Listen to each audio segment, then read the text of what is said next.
Hey y'all, and welcome to Behind the Joke with Jan. In this episode, I'll show more of my interview with Steve Espinoza. I'll catch up with Aaron Carranza and talk about his comedy journey.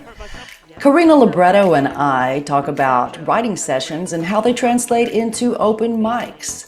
Rolando Alaniz and I talk about our biggest bomb, and I'll show you a little bit of a recent show in which I hosted. All this and more coming up next. When I started doing comedy, this was 18 years ago, we had one comedy open mic in town, and the rest were music open mics, like at the House of Rock Surf Club. So back then, me personally, I would work on a joke, on a bit, a 5-minute bit, and I had one chance once a week on a Thursday to go get it right, and I would bomb. Then I have to wait a whole nother week.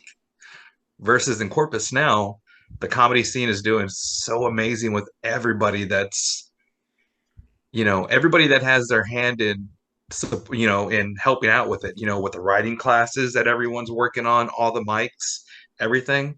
It's great because that's how you get better, is just consistently trying the same joke over and over until you get it, solid.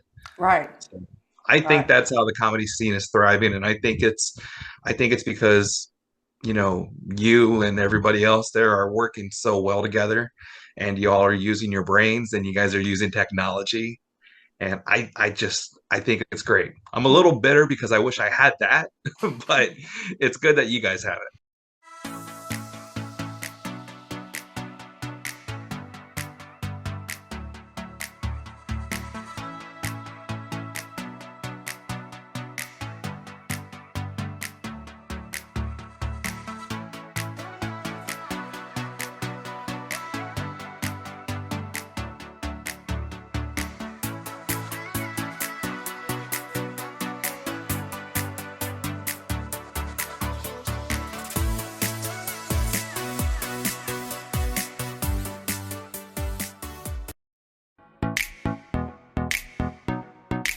I have to remember sometimes because, and I think a lot of comics go through this, you probably don't so much anymore because you've been doing it for so long, but you get in your head, like, I got to remember all this that I'm doing and forget to have fun. So I have recently, the number one thing I want to do is have fun so the audience has fun, because if I'm not having fun, they're not having fun. Yeah. And so that really brought things in line for me that, okay, even if you have a momentary lapse of memory, you're going to get back on. But your main goal is to entertain these people, and everybody has a good time. So that's really helped me in terms of not being nervous so much or worried about making a mistake, because 9 times out of 10, they're not going to know. Exactly. They don't know that I didn't know that last verse and I sang the other one. See, and even then, if you share that with them, they will appreciate it, Yeah. because they can relate easily. Like, oh man, I screwed up like that at work yesterday. Yeah. And Yeah. I it got to be makes more you comfortable with doing that because I tend to be, oh, I hate to even say it, a perfectionist, but which is good to a certain extent, but when it prevents you from being able to take those moments where you do make mistakes and turn it around and have everybody else say, oh yeah, well, we make mistakes too. It's like, oh, okay, yeah, so I'm not perfect, whatever. yeah, you let them know you're human too, which obviously they Right. know, but it's Sure. funnier. Like, Yeah. I Yeah. was I was in Big Springs, Texas a few weeks ago, and I had to go pee so bad, and I think I was only 25 minutes into my 45-minute set. And I just remember looking at my watch, and I was kind of like doing something. I was trying to be animated. And I was like, Hmm. and I flat out told him, I was like, I want you guys to know I'm usually not this animated. I just have to pee really bad. That's And good. then, Yeah. And of course, yeah, the crowd roared, right? pretty With the much they laughter. laughed. Uh, And then it became part of the show, because every mhm. time I would just pick on something like, quit drinking water. You don't have to pee. Stop Right. it. Right. What would you say you've learned through comedy? Not either about comedy or just in general. your journey? How is that? What have you learned from that? I learned, the number one thing I learned, and the number one reason why I do this, is comedy is medicine. It's such a good feeling for me, not so much as for the laugh, but the fact that I can give people an escape for 45 minutes to an hour, if not even longer, to where they can forget about them being behind on a bill, where I make them forget that they're fighting with their spouse or whatever the case is. That's the one thing that I've learned, is comedy is such good medicine for the heart and for the mind.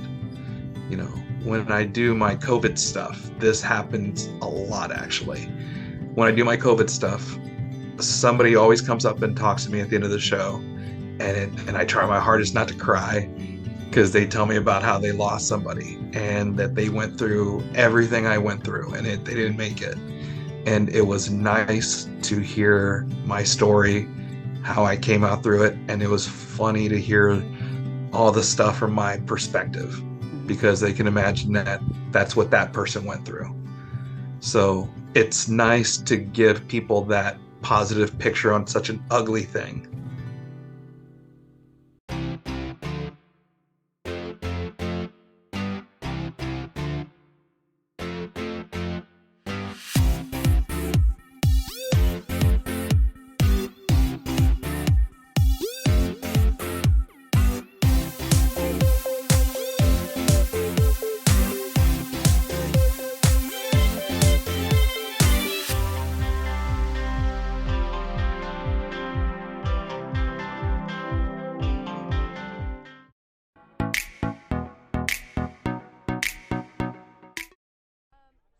How did you get into comedy?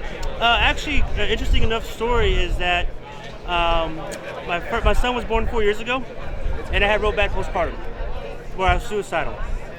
And my mental health therapist was like trying to find things to do to kind of cope with the therapy. And she's like, you love comedy, why don't you try it? It took about 3 months, but I finally got the courage to try it, and it was at Sal's. And then I got hammered first time I did it because I was nervous, but I haven't stopped. Yeah. No, yeah. That's such a cool story. I don't know if you saw this last episode, but I talked about people who lost people, Yeah. and that's how they got into comedy. So that's very similar. Yeah, it's yeah. a loss. It's a loss of, depression. I think does that because I'm medicated now. But, Oh yeah, me too. Hell yeah, what's up, Prozac? Hey, medication. Yep. Medication and therapy. Yeah. Twice a month. So you are hosting 2 shows. Yeah, I put 2 shows on here Yeah. in Corpus Christi for Lazy Beach Brewing Company at their downtown location every second Friday, and then here, the Southside location, the last Friday of every month. Cool. Yeah. So how did that happen? Well, I live in the area, and I like drinking beer. And so I'm here all the It's good time. beer. Yeah, it's good beer. And I'm here all the time, and I bring my kids here too. So I'm here all the time. So I got to know the owners and stuff, and they knew I did comedy, and they just said, hey, do you want to do a comedy show here? And I said, sure, let's do it. And then August will be 1 year doing it. Cool. Yeah. During a writing session, have you come up with a joke that you used at an open mic following, and how did it go? Yes. So actually my most recent joke at the writing session about my very dysfunctional family, I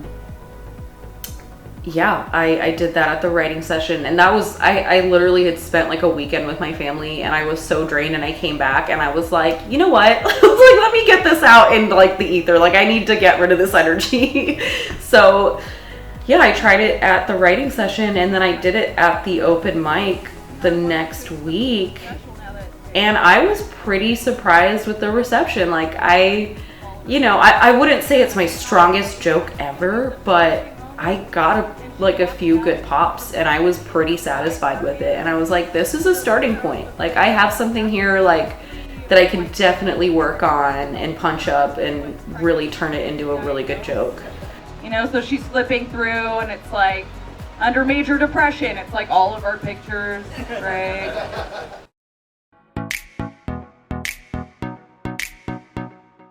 do you have a worst bombing story? Do I? Yes. Yeah. Okay. Of course I do. Do you want to hear You it? said that like you were just thinking about it, and I interrupted you. I thought like, yes, I'm thinking about it right now. Shut up. My worst bombing came during an open mic, so I was pretty lucky. Mm-hmm. I was trying out a new song, and my fingers just didn't pick the right notes on the guitar, and the wrong words were coming out, and I could just feel the embarrassment, creeping up over me. It was horrible, but I lived through it. What's yours? Yeah. Oh man, so yeah, you're lucky. Yours was at an open mic. My worst bombing was on a show. There's nothing worse than bombing on a show. Bombing when you're paid to be there. There's nothing worse. What happened? It was in my very early days, and it was an all-black crowd, and I wasn't very good at listening to the whole room back then. So I was, I was going in on my black jokes, whatever, and all the stuff maybe that was a little offensive, maybe I shouldn't have said. And then I have this other joke where there's a punchline in the middle of it where I'm supposed to sound like a lame white guy. But like I put my fist out and I'm like, hey, are we cool, brother? And I did that to the audience, and some black guy in the front row said, hell no, we ain't cool. And the whole audience. He got the best laugh, huh? I finally laughed and they were on his side, and I was like, oh no. Yeah. Yeah, that wasn't good because I was like, okay, they don't like me. I'm gonna do even worse now. I'm gonna make them hate me, and that's not the move. And I feel terrible because this was a show. They paid me to be there. Yeah. Yeah. Well. But I've learned. I don't do that. Yeah. Well, exactly. We do learn. My first time hosting a show, y'all. Welcome to the Carriage Park Backyard Barbecue 2024. Yep. Next comic up is a guy that I sleep with every night. Please give it up for my husband, Ranger Barney. She found my stash of unit patches of the units that I wore when I was off active duty. And she pulled them out and sewed them to my shirts. Isn't that nice? Well, nice really didn't have much to do with it. The reason why she did it is so I can remember to ask for my military discount when I go shopping around Corpus. So give it up for Merri the Gamer Garcia. You know what I learned about y'all actually just sitting here and eating is y'all play this fun little game with each other where you hear the ambulance and then you turn to each other and then like they're coming for you. I'm like, oh my god. These people are dark and I love them. Please welcome to the stage, Mr. Wendell. I am the acronym man of comedy, meaning I like to take a word or letter that have somewhat of a negative vibe and put a positive twist on it. Now you really gotta listen and pay attention to understand, because I am an AARP member. Yes, American Association for Retired Pimps. Put your hands together for the #1 sales lady, Ana Ramirez. I hope I look good for y'all, because, Sunday is a thing. Sunday I really don't like to leave the house. That's usually like when I take care of all the personal things. I did my eyebrows, I did a little pedicure. So I hope I have that fresh out of the nail salon look, because that look is expensive and I can't afford it right now. So I just whipped something together before I got here, and Hope I didn't burn my eyes off because I really don't know what I'm doing. Anyways, this lady's trying to get a good look at me. Look. Look. Thank you so much. Let's hear it for all the comics. Merri Garcia, Mr. Wendell, Ana Ramirez, and Ranger Varney. All right, thank you all so much. That's it for this show. Thanks for watching. Please like this video and also subscribe to our channels. And join us next time for another episode of Behind the Joke with Jan. Bye, y'all.